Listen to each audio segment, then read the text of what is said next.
dans lequel on va apprendre à aller justement dans les retranchements du thème pour voir comment est-ce qu'on va pouvoir gérer pas mal d'options globales. Donc là, vous avez vu que depuis le début, on a joué que sur les éléments de la page, mais pas du tout sur le logo, pas du tout sur la typographie, sur cette barre bizarre. Enfin, disons que il y a pas mal de choses qui vont être un petit peu plus de manière globale qu'il va falloir qu'on puisse régler. Et ça, justement, on va faire ça avec les options du thème. Alors, les options du thème, vous allez passer votre vie dedans, donc c'est très important de savoir où elles sont. Donc on va aller dans le back-office et on va aller dans Avada, thème option. Donc essayez vraiment de retenir ça, Avada, thème option, parce que vous allez y aller vraiment hyper souvent. Donc dans Avada thème option, il y a toutes les options globales. Donc si c'est un objet qui se retrouve sur toutes les pages du site et qu'on peut pas régler directement à l'intérieur de la page, c'est que c'est dans Avada thème option. Voilà, donc franchement, souvenez-vous-en bien, Avada thème option. Donc première chose, vous voyez que là, il y a plein de menus qui vont me servir justement à venir régler pas mal de choses sur mon thème. Donc on va essayer de faire le tour. Je vais pas faire un tour exhaustif non plus, parce que vous avez plein de docs sur Avada partout sur le net, mais je vais vous montrer au moins celles qui vous serviront le plus. Alors, layout, ça c'est la largeur du site, donc ça on va pas y toucher bien sûr. Ensuite, après par exemple, il y a page content padding. Ça veut dire que par défaut, ça va créer une marge au-dessus de votre page et en dessous de votre page par rapport au menu et au footer. Et moi perso, j'aime pas quand on m'oblige, donc je préfère lui dire 0 et 0. Et si j'ai envie d'avoir une marge, je le ferai moi-même. Donc je vous recommande de faire ça aussi. Ensuite, 100% white padding, ça c'est pour la largeur. Et vous voyez que par défaut, il n'est pas d'accord pour que mon site fasse toute la largeur de mon écran. Il a mis 30 pixels, donc moi je vais lui dire aussi 0 pixels. Comme ça au moins, c'est moi qui décide. Pour le reste, on n'a rien à toucher. On va faire Save Change. Ensuite, après, deuxième objet du menu, c'est responsive. Alors ça, on n'y touche pas du tout, à moins d'être vraiment sûr de ce qu'on fait, quoi. D'accord? Parce que par défaut, tout le site que vous faites, il est déjà responsive, donc surtout, n'y touchez pas. Ensuite, après, vous avez couleur. Alors, les gens d'Avada, ils sont très fans du vert. Je sais pas pourquoi, ils ont fait un thème qui est exceptionnel, mais ils ont mis du vert partout. Donc, je vais vous apprendre à le killer de manière globale, quoi. Mais vous allez voir qu'il restera toujours plein de petits reliquats de verre. Vous allez parfois passer plusieurs minutes, voire plusieurs heures à chercher où est-ce qu'elle est cachée cette option verte, voilà quoi.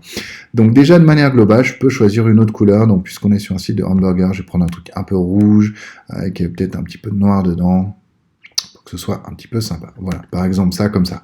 Bon là, il faudrait que je passe plus de temps. Vous vous doutez bien que mon objectif, c'était pas le design pour cette première fois, mais plutôt de vous apprendre de manière technique. J'appuie sur Save Change. Ensuite, après, il y a la partie header. Alors, celle-là, elle va être pas mal. Donc, header, déjà, j'ai le choix entre 6 types de header. D'accord? Vous voyez, il y en a avec une barre de menu top. Souvenez-vous, tout à l'heure, quand on a regardé les menus dans apparence menu, j'avais le choix de créer un menu qui serait le menu top. Par exemple, si je prends cette barre de header, voilà ce qu'est le menu top. D'accord? Vous voyez que j'en ai un avec le menu hamburger justement que je vous déconseille parce que c'est pas très ergonomique, c'est bien sur mobile mais c'est pas génial sur ordi. Vous en avez un avec le logo centré, je vous déconseille aussi parce que il va falloir que vous ayez précisément 6 onglets, sinon tout sera hyper déséquilibré. Bref, moi celui que je vous recommande c'est le premier, celui qui est le plus simple. Et si j'ai envie, je peux venir mettre le menu sur la gauche, un petit peu comme WordPress ici, en cochant left, ou même sur la droite, ce qui serait hyper bizarre, en cochant right. D'accord? C'est aussi simple que ça. Donc je vais choisir top pour le moment, c'est le plus classique, mais je vous recommande vraiment de commencer avec celui-là. Je pourrais mettre une background image, mais ça je vous le recommande pas, ce serait pas joli. Et je peux jouer aussi sur le header styling si j'ai envie de mettre des trucs bizarres comme une ombre portée, tout ça. Mais pareil, ça c'est pas génial. Par contre, une couleur de fond, sait-on jamais. Parfois, ça peut être chouette de pouvoir la changer, mais vraiment faites gaffe à ça. Ensuite, il y a le sticky header. Alors, qu'est-ce que le sticky header? Je vais vous montrer. En gros, quand je scrolle sur ma page, il y a mon header. Le temps que ça charge. Prend son temps. Ok, bon, le temps qui prenne son temps, donc je vais vous parler juste un tout petit peu du sticky header, je crois qu'il vient d'arriver, voilà, parfait. Donc quand je scrolle vers le bas, vous voyez que il y a cette barre blanche là-haut, là, la barre du menu, elle reste sticky, elle reste collée. Alors, vous voyez que ça bouge quand même un tout petit peu, vous voyez que le mot accueil, il bouge un tout petit peu, donc je vais vous apprendre à faire en sorte que ça bouge pas du tout, qu'on a exactement la même taille. Donc ça c'est quand même assez pratique, le fait d'avoir un sticky header. Ça, franchement, vous allez le retrouver sur pas mal de sites, moi j'aime bien, je trouve je trouve ça vraiment pas mal. Tiens, vous pouvez voir déjà qu'il n'y a plus de marge entre la barre grise et la vidéo, quoi. D'accord? Alors, sticky header, donc là, je peux choisir on ou off, puis après, j'ai pas mal d'options. Donc là, vous voyez, j'ai le menu item padding qui est réglé à 35 et la header navigation font size qui est à 14 pixels.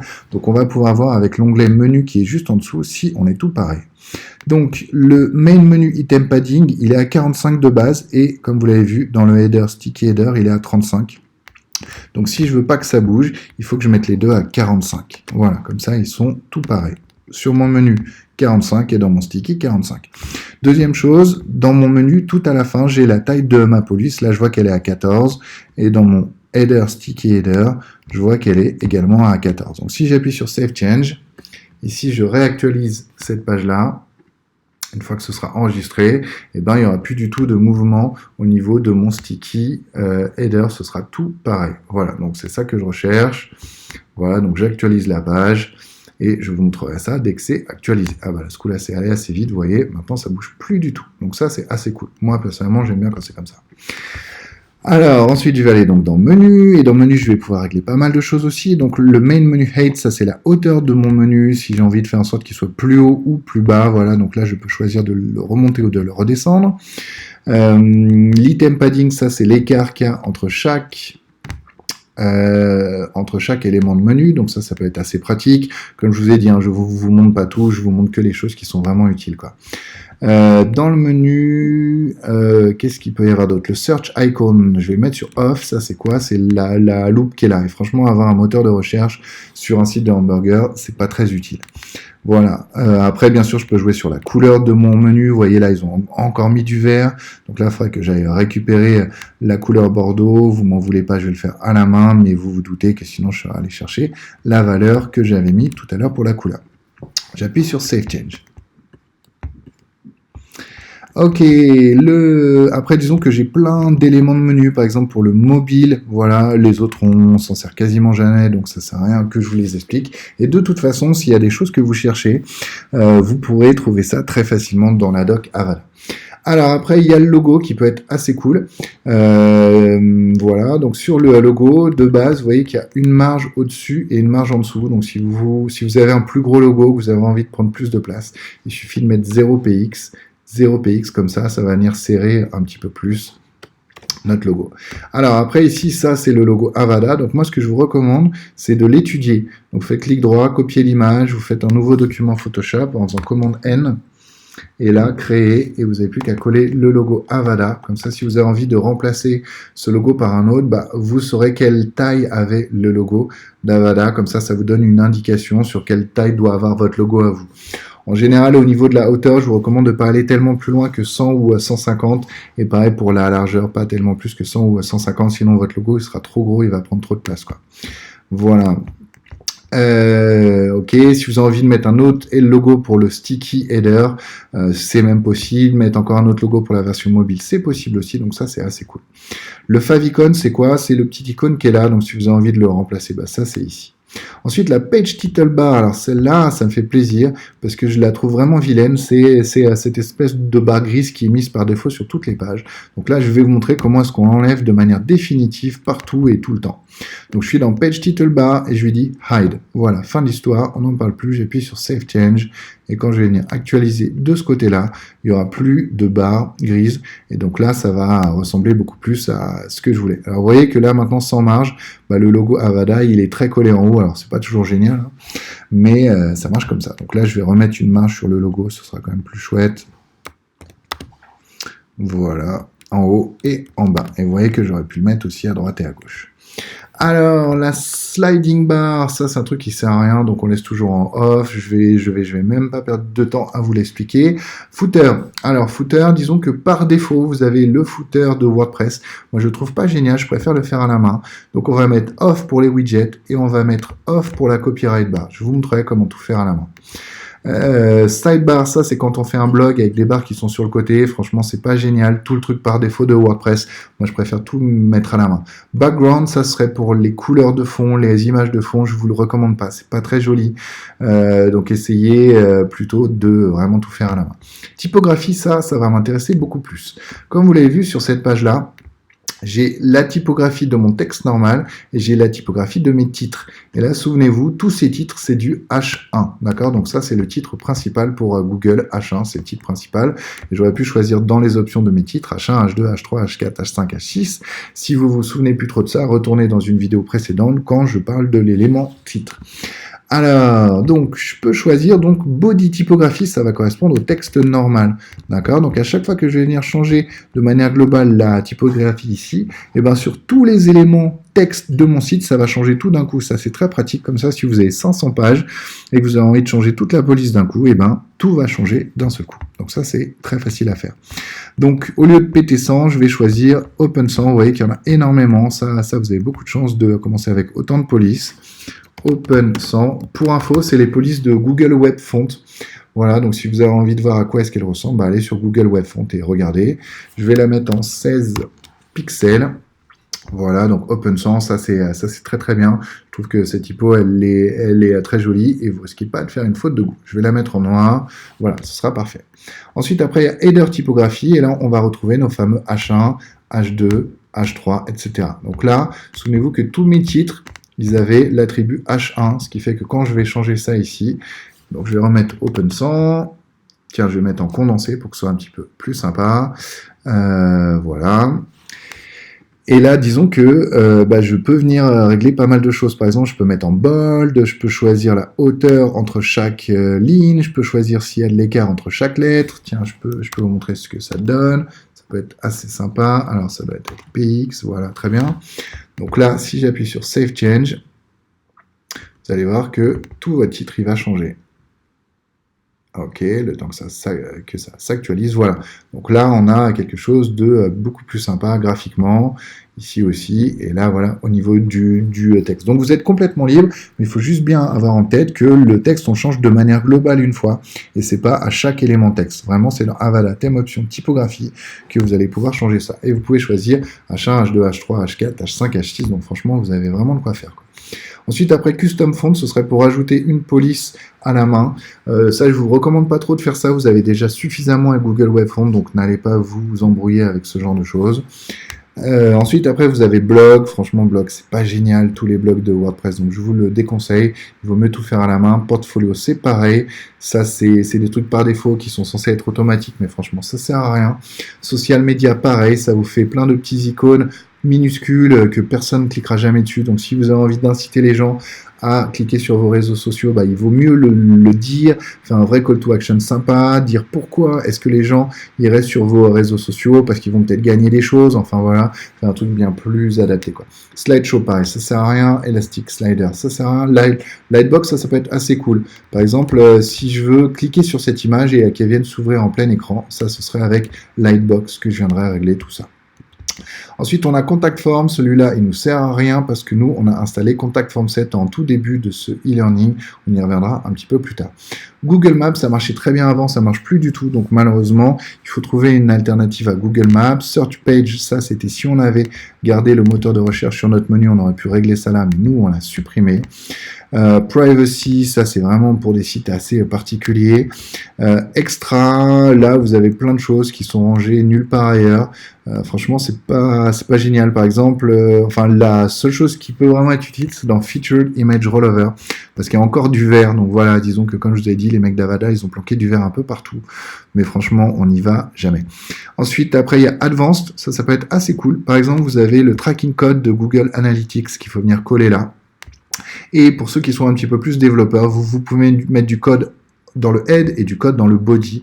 Donc ceux qui ont suivi le cours Code Academy sur le HTML CSS sauront de quoi je parle. Pour les autres, suivez le cours HTML CSS sur Code Academy, comme ça vous deviendrez un petit peu plus geek.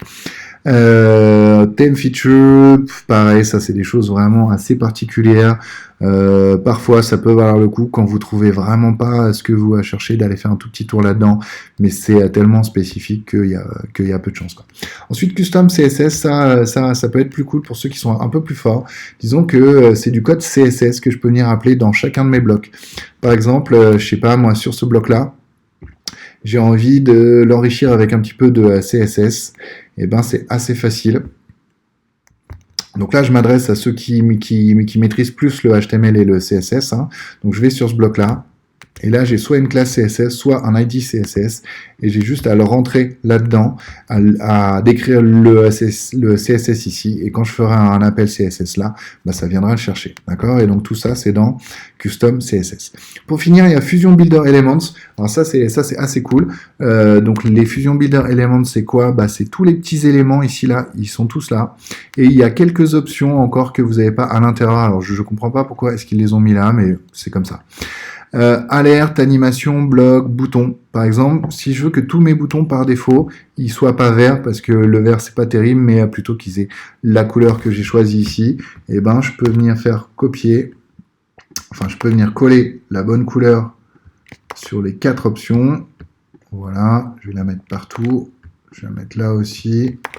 Parfait, comme ça save change, comme ça tous mes boutons maintenant ils seront plus verts, mais ils auront la couleur que j'ai choisie. Et ça c'est par défaut, ça veut dire qu'à chaque fois que je vais rajouter un nouveau bouton, et il sera directement dans la bonne couleur. Je pourrais bien sûr toujours l'éditer de manière custom, ici en cliquant sur un bouton et en l'éditant, mais sinon de base, pas de souci quoi, il aura la bonne couleur quoi. Le temps que ça charge, je vais aller ailleurs, carousel on s'en fiche, colonne on s'en fiche. Je vais aller trouver par exemple les titres, parce que souvenez-vous qu'il y a comme 2 espèces de barres pas très belles, vous voyez, par défaut avec les titres. Donc là ici je vais pouvoir bouger ça avec Title Element, et au lieu de double solide je peux lui dire none, comme ça c'est fini, il n'y aura plus ces barres qui étaient pas très jolies avec les titres quoi. Voilà, et c'est à peu près tout pour Avada Theme Option. Donc vous voyez qu'il y a quand même pas mal de choses. Ah si, dernière chose qui peut être assez chouette, import-export. Si vous avez envie de faire une sauvegarde de votre thème option, il suffit de faire copy data. Ça va vous créer plein de codes bizarres, vous l'enregistrez sur un fichier texte et vous pourrez le recoller si vous voulez revenir exactement comme vous étiez à ce moment-là. La seule chose, c'est si vous bossez à plusieurs sur le même WordPress, vous pouvez bosser à plusieurs sur des pages différentes, mais vraiment, faites gaffe, si vous êtes à plusieurs sur thème option et que vous avez tendance à laisser plusieurs onglets ouverts, bah, ça risque d'overwriter finalement ce qu'aurait fait quelqu'un d'autre. Parce que si vous avez gardé thème option ouvert, bah, lui il est resté ouvert avec les options en l'état, et si quelqu'un d'autre fait une mise à jour de la thème option et que vous en faites à votre tour une, et ben ça va enlever tout ce qu'il avait fait lui, parce que votre thème option à vous, votre page qui était restée ouverte, elle n'a pas pris en compte toutes ces modifs à lui. Donc vraiment faites gaffe à ça, communiquez bien quand vous êtes sur thème option pour que vous soyez, pour qu'il n'y ait pas plusieurs personnes d'un même groupe qui soient sur thème option, sinon il y aura que des problèmes quoi. Voilà, donc là on a vraiment réglé quasiment tout. Le logo c'est bon, le menu c'est bon, la police c'est bon. Donc là vraiment tout commence à être quasiment parfait. Il nous reste 2 choses à voir. Il nous reste le footer et il nous reste le formulaire de contact. Et tout ça, on verra ça dans une autre vidéo. Merci beaucoup.